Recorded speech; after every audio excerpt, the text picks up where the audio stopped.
नमस्कार दोस्तों। आपने हमेशा देखा है कि शिक्षा के जो भी पेपर होते हैं, आपका समाज शिक्षा और पाठ्यचर्या बोध हो या भारतीय शिक्षा व्यवस्था का विकास हो, शिक्षा दर्शन के और समाज के परिप्रेक्ष्य में हो, उनमें आपको कुछ भारतीय और पश्चिमी विचारकों को पढ़ने के लिए कहा जाता है। तो बहुत सारे पश्चिमी विचारक हुए हैं और बहुत सारे भारतीय शिक्षाविद भी हुए हैं, जिनकी शिक्षा की योजनाओं को हमारी शिक्षा में समय पर शामिल किया जाता है। तो इन्हीं में पिछले वीडियो में हम बात कर चुके हैं रूसो की।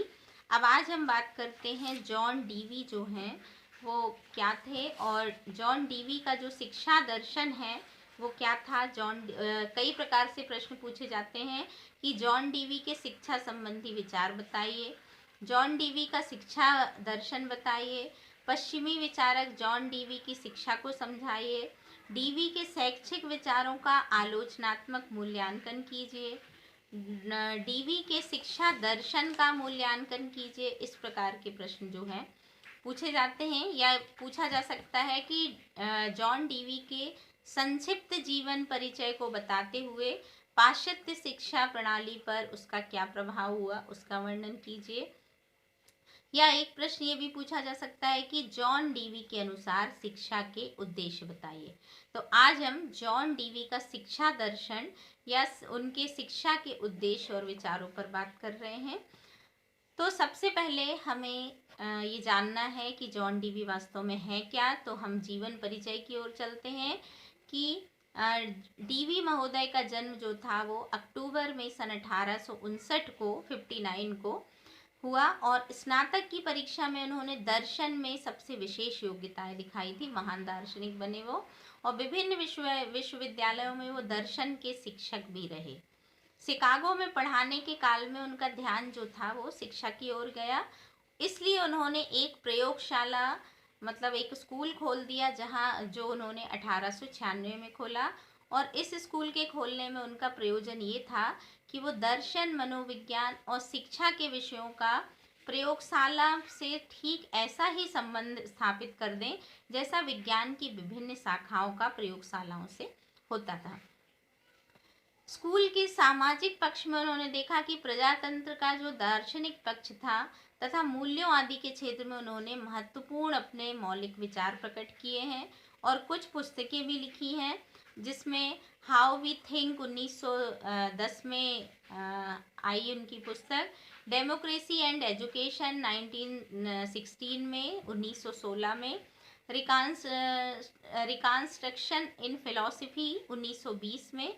इस प्रकार की कुछ पुस्तकें जो हैं वो उन्होंने लिखी। उनकी अन्य प्रसिद्ध पुस्तकों में से the school and the society और स्कूल ऑफ टुमारो जो है वो काफ़ी प्रसिद्ध हैं। अब जब हम डीवी के शिक्षा दर्शन की बात करते हैं तो यहाँ पर हम पाते हैं कि उनके विचार थे कि शिक्षा एक सामाजिक प्रक्रिया है और समाज से बाहर समाज के प्रति कर्तव्यों से विमुख उसका कोई महत्व नहीं होता है। समाज की नकल जो है वो स्कूल होना चाहिए, किंतु स्कूल समाज का वो रूप होता है जहाँ पर आकस्मिक परिवर्तन नहीं किए जा सकते हैं। और उन्होंने ये कहा था कि स्कूल द्वारा ही विकास तथा रचनात्मकता दोनों ही बालक में आती है। सामाजिक कुशलता की शिक्षा के लिए ही स्कूलों का जन्म हुआ है, तो हमें नैतिक अनुशासन के स्थान पर शारीरिक अनुशासन जो थोपा जाता है स्कूलों में वो अनुचित है।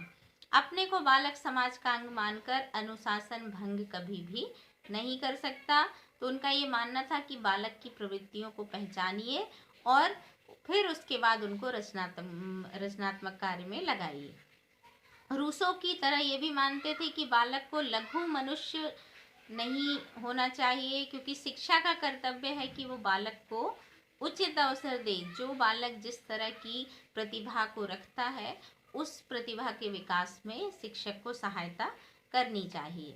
बालक के बौद्धिक, शारीरिक और अन्य प्रकार के विकास में समाज का ही हाथ रहता है, इसीलिए उनका ये मानना था कि शिक्षा जो है वो समाजोन्मुखी होना चाहिए। फिर शिक्षा के उद्देश्य के विषय में उनका ये की सोच ये थी कि पूर्व निर्धारित उद्देश्य जो थे वो डीवी को मान्य नहीं थे। वर्तमान जीवन में उचित साधनों का उपभोग भी भविष्य की ही एक तैयारी है। भविष्य की बात परिवर्तनशील विश्व से पहले बताई नहीं जा सकती। उन्होंने ये कहा था कि जो चीज़ें भविष्य में होने वाली हैं उसके लिए हम अभी से बालकों को तैयार नहीं कर सकते। सिर्फ ये है कि सामाजिक कुशलता जो है वो उसकी एक आधारभूत शिला हो सकती है। भोजन और संतानोत्पत्ति जिस प्रकार भौतिक शारीरिक जीवन के लिए है, ठीक उसी प्रकार जो होती है शिक्षा समाज के लिए होना चाहिए। उपयोगिता पर परखी हुई शक्तियों का विकास ही बालक को होना चाहिए। किसी भी चीज को वो सुनकर सत्य को ना माने। डीवी ने पाठ्यक्रम की जो कल्पना की थी तो उनके अनुसार पाठ्यक्रम कैसा होना चाहिए, तो संपूर्ण सामाजिक जीवन की एकता विषयों की एकता में परिलक्षित होनी चाहिए। लचीले पाठ्यक्रम के द्वारा ही हम बालक को समाज की सदस्यता दिला सकते हैं। और उन्होंने जैसे उदाहरण दिया कि प्रारंभिक विद्यालय का आधार 4 अभिरुचियां होनी चाहिए, जैसे भाव विनिमय, संवाद, जिज्ञासा, रचना और सौंदर्याभिव्यक्ति। मतलब पाठ्यक्रम में पठन, लेखन, गणना, हस्तकला का कार्य और चित्रकला ये सभी शामिल होनी चाहिए। शिक्षा पद्धति के बारे में उनका ये मानना था कि करके सीखना, इस पद्धति के अनुसार एक क्रिया का बालक की अभिरुचि के अनुसार और उपयोगिता के आधार पर ही चुनाव होता है। वो क्रिया से संबंधित कुछ विषयों का ज्ञान भी प्राप्त कर लेता है और बुनियादी शिक्षा प्रणाली तथा योजना पद्धति के आधार पर ही उसमें आत्मविश्वास, आत्मनिर्भरता और मौलिकता जो है वो बढ़ाई जा सकती है।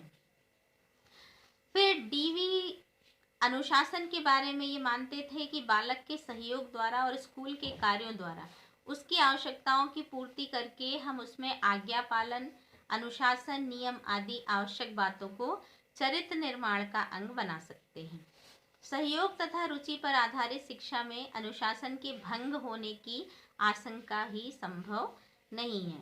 बल का प्रयोग अनुशासन की व्यवस्था में अनुचित होता है और व्यक्तिक पक्ष को वो सामाजिक पक्ष के सम्मुख झुका करके अनुशासन की समस्या को हल कर देता है।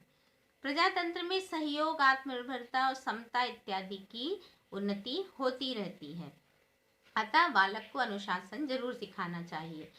शिक्षक के स्थान के बारे में उनका ये मानना था कि स्कूल एक मनोवैज्ञानिक और सामाजिक आवश्यकता है और उसका जो आधार होता है वो आपका शिक्षक होता है।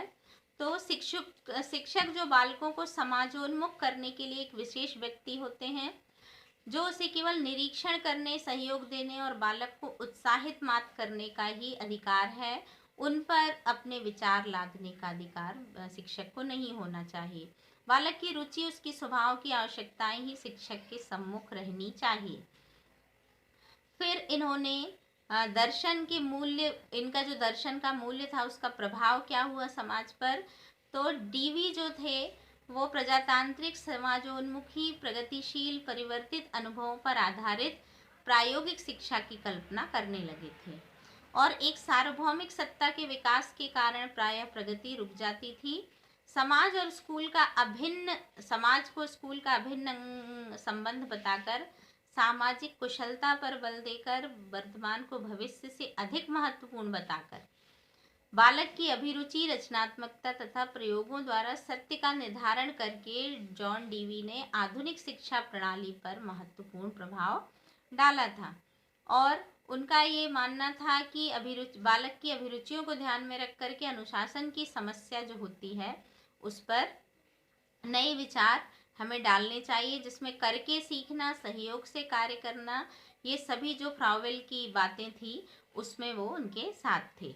शिक्षा को विकास मान करके उनका ये मानना था कि शिक्षक को केवल निरीक्षक का स्थान देना चाहिए, क्योंकि जिस प्रकार रूसो का कहना था वैसा ही वो भी मानते थे। और हर्बर्ट के विवेक पर महत्व और पंचपदी प्रणाली का वो विरोध करते थे।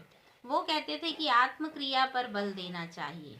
और रूसो जो है वो शिक्षा को महत्व देते थे और जॉन डीवी जो है वो उनके विपरीत समाज को अधिक महत्व देते थे। तो ये सारी चीज़ें थी कि जॉन डीवी का जो शिक्षा दर्शन था ये था कि बालक को उसका मनोविज्ञान समझ करके पढ़ाना चाहिए, शिक्षक केवल निर्देशन करता होना चाहिए। निरीक्षक करता होना चाहिए। तो सबके अपने विचार थे। तो आशा है कि आपको जॉन डीवी के विचार समझ में आए होंगे और आप उसको बहुत अच्छे से समझ करके अपनी भाषा में परीक्षा में लिख पाएंगे। आज के लिए बस इतना ही। धन्यवाद।